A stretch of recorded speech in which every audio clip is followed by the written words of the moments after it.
1 Tawarikh 13. Tabut dipindahkan dari Kiryat Yearim. Daud berunding dengan pemimpin-pemimpin pasukan 1000 dan pasukan 100 dan dengan semua pemuka.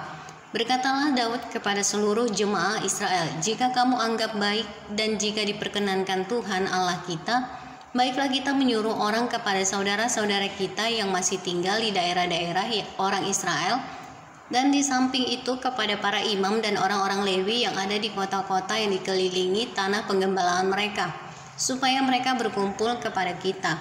Dan baiklah kita memindahkan tabut Allah kita ke tempat kita, sebab pada zaman Saul kita tidak memindahkannya. Maka seluruh jemaah itu berkata bahwa mereka akan berbuat demikian, sebab usul itu dianggap baik oleh segenap bangsa itu. Lalu Daud mengumpulkan semua orang Israel dari sungai Sikor di Mesir sampai ke jalan yang menuju Hamat untuk menjemput tabut Allah dari Kiryat Yearim. Lalu Daud dan segenap orang Israel berangkat ke Baalah, ke Kiryat Yearim yang termasuk wilayah Yehuda untuk mengangkut dari sana tabut Allah yang disebut dengan nama Tuhan yang bertahta di atas kerubim. Mereka menaikkan tabut Allah itu ke dalam kereta yang baru dari rumah Abinadab, sedang Uza dan Ahio mengantarkan kereta itu. Daud dan seluruh orang Israel menari-nari di hadapan Allah dengan sekuat tenaga, diiringi nyanyian, kecapi, gambus, rebana, ceracap, dan nafiri.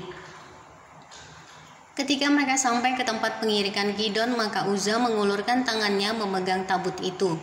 Karena lembu-lembu itu tergelincir, maka bangkitlah murka Tuhan terhadap Uza, lalu ia membunuh dia karena Uza telah mengulurkan tangannya kepada tabut itu.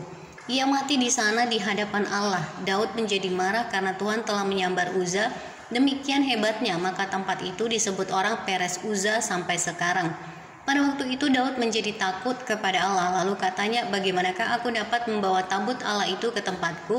Sebab itu Daud tidak mau memindahkan tabut itu ke tempatnya, ke kota Daud. Tetapi Daud menyimpang dan membawanya ke rumah Obed-Edom, orang Gad itu. 3 bulan lamanya tabut Allah itu tinggal pada keluarga Obed-Edom di rumahnya, dan Tuhan memberkati keluarga Obed-Edom dan segala yang dipunyainya.